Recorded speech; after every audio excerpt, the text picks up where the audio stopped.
preparation's going well. We're relatively injury-free, training well, training hard, and getting ready to go.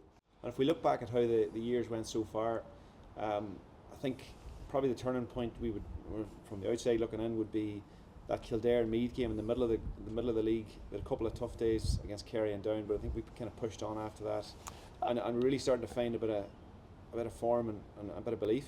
I think probably the Kildare match, where, as I say, that they're heading for the Joe McDonagh final now. I thought we equipped ourselves fairly well that day, and we still were a long way back from full strength. We'd come out of a difficult enough winter where we thought our panel was set, and we lost Oisin O'Doherty, and we lost Paul Cleary, and we lost Corey O'Reilly, and we lost Jack Cassidy, and we still had Rory and Cormac and Cathal Murray and a few others, But just around the time of the Kildare match, we were starting to get back to where we felt we needed to be.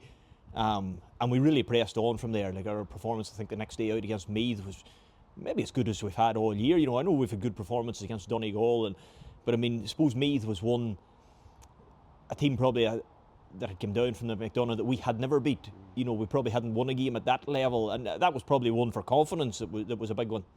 I think you mentioned it there. The change in the panel.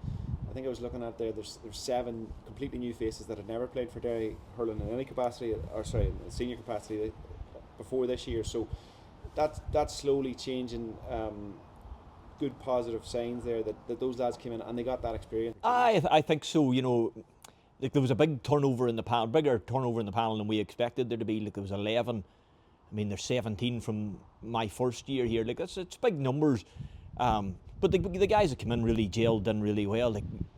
Within a week or two, it was back to normal. It was everybody was on the same page, and some of them guys maybe hadn't played as few years had come back and just embraced it and put the shoulder to the wheel, and it's been really, really good.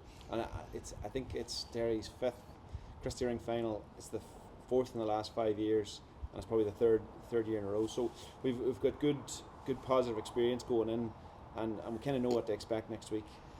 We're looking forward to embracing Croke Park.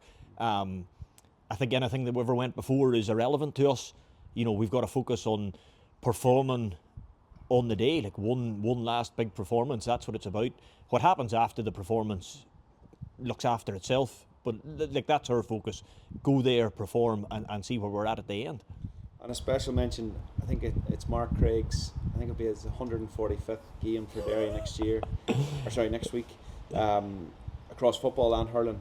I think he made his debut in 2006. So I suppose, what sort of a leader is Mark, and the influence that he brings to the squad? He's about a long time, and he says this is his last as well.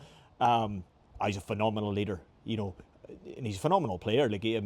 He's probably been as good over my 3 years here maybe as he's ever been, but it's everything that he brings to the setup, on and off the pitch. He gets on very well with the young lads, the older lads, and then he leads by example when he's out there.